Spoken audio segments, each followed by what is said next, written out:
جی السلام علیکم، امید ہے کہ آپ سب لوگ خیریت سے ہوں گے۔ برطانوی T V I T V کو دیا ہوا عمران خان صاحب کا انٹرویو ابھی ٹھنڈا نہیں ہوا تھا کہ عالمی میڈیا کے اندر عمران خان صاحب کے حوالے سے نئی خبریں سامنے آنا شروع ہو گئی ہیں۔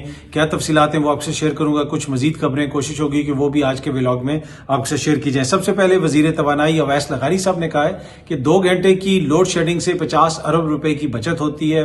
انہوں نے بہت ساری اور بھی باتیں وہاں پہ کی کہ کیپیسٹی پیمنٹس ہمیں نہیں دینی پڑیں گی، سال میں اتنے گھنٹے ہوتے ہیں، اگر اتنی لوڈ شیڈنگ ہو تو اتنا فائدہ ہوگا۔ میرے خیال میں یہ ایک ایسا معاشی پلان ہے جو یہ حکومت اچیو کر لے گی۔ پہلے جو کچھ یہ وعدے کرتے رہے کہ معیشت میں ہم یہ بہتری لائیں گے وہ ہمارے سامنے ہے، لیکن یہ میرے خیال میں اچیویبل ہے۔ ان کو چاہیے کہ 3-4 سال کے لیے ملک میں بجلی بند کر دیں۔ اگر ایک دن کی بچت جو ہے وہ 50 ارب روپے ہے تو 2-3 سال ملک میں بجلی بند رہے گی تو پاکستان کا قرضہ بھی اتر جائے گا۔ اچھا، ایک کمیٹی بنا دی گئی ہے جناب پاکستان تحریک انصاف اور اتحادیوں کی جانب سے، جس کا نام ہے تحریک تحفظ جو آئین پاکستان ہے، اس کے تحت یہ کمیٹی بنائی گئی ہے۔ اس میں صاحبزادہ حامد رضا صاحب ہیں، اس کے علاوہ اس میں یوسف زئی صاحب ہیں، اخندزادہ یوسف زئی صاحب، ناصر شرازی صاحب ہیں، شائستہ کھوسا صاحبہ ہیں، ترین صاحب ہیں، ساجد ترین صاحب ہیں اور عبد الرحیم صاحب ہیں۔ یہ سب لوگ ممبرز ہیں اور دس کمیٹی ول مینج جلساز all over Pakistan and have full mandate to finalise.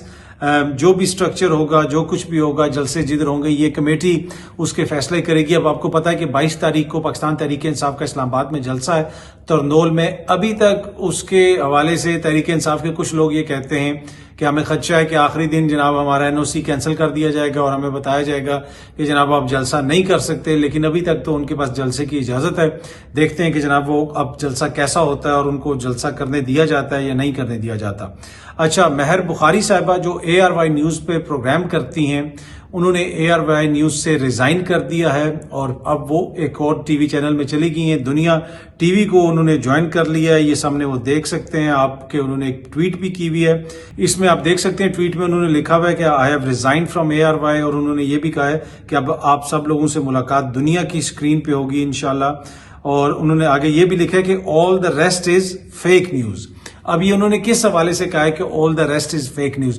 بہت ساری خبریں گردش کر رہی تھیں کہ جی مہر بخاری صاحبہ کو نکال دیا گیا، تو یہ ہو گیا تو وہ ہو گیا، ان کی ٹیم کو نکال دیا گیا۔ یہ میں آپ کو انفارمیشن کی بنیاد پہ کہہ رہا ہوں کہ اس طرح کی جو ساری خبریں ہیں اس میں قطعاً کوئی سچائی نہیں ہے۔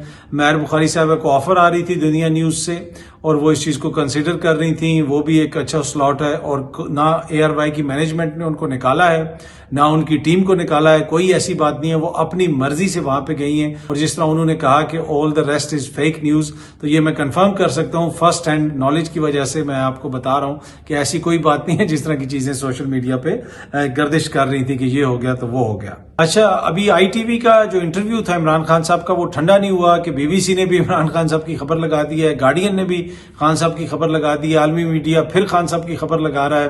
اور یہ خبر ہے بنیادی طور پہ آکسفورڈ یونیورسٹی کے چانسلر کا جو انتخاب ہونا ہے اس کے حوالے سے، اور کہا ہے کہ عمران خان صاحب نے بھی جناب اس کے لیے اپلائی کر دیا ہے، BBC بھی اس کو رپورٹ کر رہا ہے۔ اس خبر کے اندر BBC نے یہ بھی لکھا ہے کہ عمران خان صاحب کو سزائیں سنائی گئی تھیں، وہ جیل میں ہیں، عدالتوں سے ان کی سزائیں کچھ سزائیں جو ہے معطل ہوئیں۔ اس سٹوری کے اندر یہ بھی لکھا ہوا ہے کہ اقوام متحدہ کے پینل نے ان کی جو ڈیٹینشن ہے اس کو ان لافل ڈکلیئر کیا تھا، کہا تھا کہ یہ قاعدے قانون کے مطابق نہیں ہے بلکہ ایسا ہی ان کو بند کیا ہوا ہے، اور عالمی اور بین الاقوامی قوانین کی خلاف ورزی کی گئی ہے جو عمران خان صاحب کو جیل میں رکھا ہوا ہے۔ تو عمران خان صاحب عالمی میڈیا کی سرخیوں میں روز آتے ہیں، جس طرح میں نے آپ کو پہلے بھی بتایا کہ ابھی BBC رپورٹ کر رہا ہے، یہ آپ دیکھ سکتے ہیں کہ گارڈین بھی اسی حوالے سے رپورٹ کر رہا ہے، اور اس خبر میں بھی بہت ساری تفصیلات ہیں، اور دیگر جو عالمی میڈیا ہے وہ بھی اس چیز کو رپورٹ کر رہا ہے۔ اچھا، میں نے گزشتہ روز آپ کو بتایا تھا کہ جو آئی ٹی وی کو انٹرویو دیا تھا عمران خان صاحب نے، وہ بڑا غیر معمولی انٹرویو تھا۔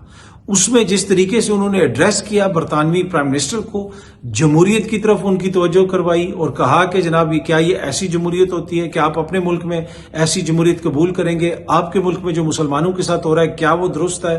جو فلسطین میں ہو رہا ہے کیا وہ درست ہے؟ جیل کے اندر سے اس طرح کی بات کرنا یہ بہت زیادہ غیر معمولی تھا، اور آج اس کو ایکسپریس ٹریبیون بھی رپورٹ کر رہا ہے کہ Imran Khan urges UK PM to uphold freedom and fairness in Pakistan's political crisis. تو وہی بات جو میں نے کل آپ کو بتائی تھی اپنے ولاگ کے اندر کہ بڑی امپورٹنٹ بات بات کی ہے عمران خان صاحب نے، اب اس کو میڈیا بھی رپورٹ کر رہا ہے اور اس کو ہائی لائٹ کر رہا ہے کہ عمران خان صاحب نے یہ کتنی امپورٹنٹ بات کی ہے۔ اچھا، ایک اور جو خبر آ رہی ہے کہ اڈیالہ جیل کے 6 جو مزید امپلائیز ہیں، وہاں کے جو اہلکار ہیں، ان کی تفتیش ہو رہی ہے، ان سے انویسٹیگیشن ہو رہی ہے اور ان پہ الزام ہے کہ جناب وہ بھی عمران خان کی سہولت کاری کر رہے تھے۔ پہلے بھی اس طرح کی خبریں آتی رہی کہ ڈپٹی سپرنٹینڈنٹ جیل کو بھی پکڑا ہے، دیگر لوگوں سے بھی تحقیقات ہو رہی ہیں۔ ابھی مجھے لگتا ہے کہ اگر 6 مہینے خان صاحب اور ادھر رہ گئے تو اڈیالہ جیل کا آدھا عملہ جو ہے وہ خود جیل میں چلا جائے گا۔ پرابلم یہ ہے کہ آئی ڈونٹ نو کون سی سہولت کاری ہو رہی ہے اور کیا سہولت کاری ہو رہی ہے۔ عمران خان صاحب تو جیل میں یہ سسٹم اتنا بے بس کیوں ہے کہ ایک جیل میں بند شخص کے آگے وہ اتنے مجبور ہیں کہ جناب اس بندے کو بھی پکڑ رہے ہیں، اس کو بھی پکڑ رہے ہیں، وہ بھی سہولت کاری کر رہا ہے، یہ بھی سہولت کاری کر رہا ہے، تو ایک فیلئر نظر آتا ہے انتظامیہ کے پارٹ پہ، حکومت کے پارٹ پہ۔ پر دیکھتے ہیں جی یہ جو انویسٹیگیشنز ہو رہی ہیں ان سے کیا چیزیں سامنے آتی ہیں اور عدالت کے اندر کیا چیز پیش کی جاتی ہے۔ 9 مئی کے حوالے سے بشرا بی بی کے اور بھی بہت سارے مقدمات بنائے گئے، 12 مقدمات بنائے گئے تھے، جس میں پنڈی کے اندر جو ہونے والا احتجاج تھا، جی ایچ کیو کے سامنے جو ہونے والا احتجاج تھا، بہت سارے الزامات تھے، لیکن آج عدالت نے وہ تمام مقدمات سے بشرا بی بی کو ڈسچارج کر دیا۔ کسی قسم کا وہ صحیح وہاں پہ ایویڈنس نہیں پیش کر سکے، کوئی ثبوت نہیں پیش کر سکے۔ بشرا بی بی اس دن لاہور میں تھی، مقدمات ان کے اوپر پنڈی میں درج کر دیے گئے۔ جو میں پہلے بھی کہتا ہوں کہ جس طریقے سے سیاست اس میں انوالو کی گئی، جو لوگ ملوث ہیں آپ ان کو ضرور سزائیں دیں، اور جو بھی شخص آئین اور قانون توڑے اس کا تعلق کسی جماعت سے ہو یا کسی جماعت سے نہ ہو، قطعاً یہ برداشت نہیں کیا جا سکتا کہ کوئی بھی شخص آئین اور قانون کو ہاتھ میں لے، جلاؤ گھیراؤ کرے، لوگوں کے اوپر حملے کرے۔ لیکن جب آپ اس طرح کے بھونڈے قسم کے مقدمات بناتے ہیں تو پھر کس طریقے سے وہ مقدمات آگے چل سکتے ہیں؟ اور وہی ہوا کہ آج بشرا بی بی کو 12 مقدمات کے اندر عدالت نے بری کر دیا۔ اور دوسری جانب یہ جناب حکومت والے بیانیے بتا رہے ہیں کہ جی وہ بشرا بی بی کا گٹھ جوڑ تھا، فیض سے وہ یہ بتاتی تھیں، فیض ان کو وہ بتاتے تھے۔ پر حقیقت یہ ہے کہ جب یہ سارے معاملات عدالت میں آتے ہیں تو یہ عدالت کے اندر کچھ بھی پیش نہیں کر سکتے، اور اس کا نتیجہ کیا نکلتا ہے؟ عدالت مقدمات سے ان کو ڈسچارج کر دیتی ہے۔ اچھا، جہاں پہ ایک طرف عدالت ان کو ڈسچارج کرتی ہے، دوسری طرف حکومت بھی جو ہے نا، وہ دیکھو اس نے بھی تو اپنی کوشش جاری رکھی ہوئی، اور نیب کا ادارہ تو ویسے ہی انڈیپینڈنٹ ادارہ ہے۔ نیب نے ایک اور ریفرنس فائل کر دی ہے جناب عمران خان اور بشرا بی بی کے خلاف۔ اب یہ جتنے ان کے اوپر الزام ہے کہ انہوں نے اتنے تحفے لیے ہیں، آئی ڈونٹ نو اب اتنے ہی ریفرنس فائل ہوں گے۔ آج بھی کوئی کہہ رہا تھا کہ جناب وہ پہلے سزا ہوگی، اب یہ نیا کس طرح بن سکتا ہے، یہ نیا کس طرح چل سکتا ہے۔ پر اینی وے میرے خیال میں وہ جتنے بھی تحفے لیے ہیں ان تمام تحفوں کے حوالے سے شاید الگ الگ ریفرنس دائر ہوں۔ اب یہ جو ریفرنس ہے اس کی کیا تفصیل ہے، میں نے تفصیل نہیں پڑھی، تفصیل کچھ بھی ہو سکتی ہے۔ ہو سکتا ہے کہ کل کوئی گورنمنٹ منسٹر جو ہے وہ پریس کانفرنس کر کے یہ بتا رہا ہو کہ عمران خان نے جو گھڑی بیچی تھی وہ گھڑی تو بیچی تھی، لیکن اس نے ایک اور حرکت بھی کی تھی، گھڑی بیچنے سے پہلے اس نے گھڑی کا ٹائم خراب کر دیا تھا۔